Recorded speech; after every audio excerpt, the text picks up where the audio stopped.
3 দিনের মধ্যে তিনি একটি ইসরায়েলি বিমান গুড়িয়ে দেন জর্ডানের আকাশে, আরও 2টি বিমান ধ্বংস করেন ইরাকের হয়ে, আরেকটি বিমান নামান মিশরের পক্ষে।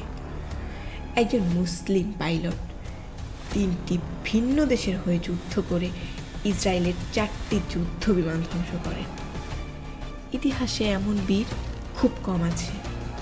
সেই দিন ফিলিস্তিনের শিশুর কান্নার উত্তর এসেছিল আকাশ থেকে। আল্লাহ যেন পাঠিয়েছিলেন একজনকে, যিনি অন্যায়ের বিপক্ষে ছিলেন আর ঈমানের পক্ষে। তাকে সম্মান জানায় জর্ডান, ইরাক, মিশর এবং পাকিস্তান। পাকিস্তান তাকে দেয় সিতারায়ে জুরাত, আর বাংলাদেশিরা তাকে মনে রাখি গর্বে, ভালোবাসায়।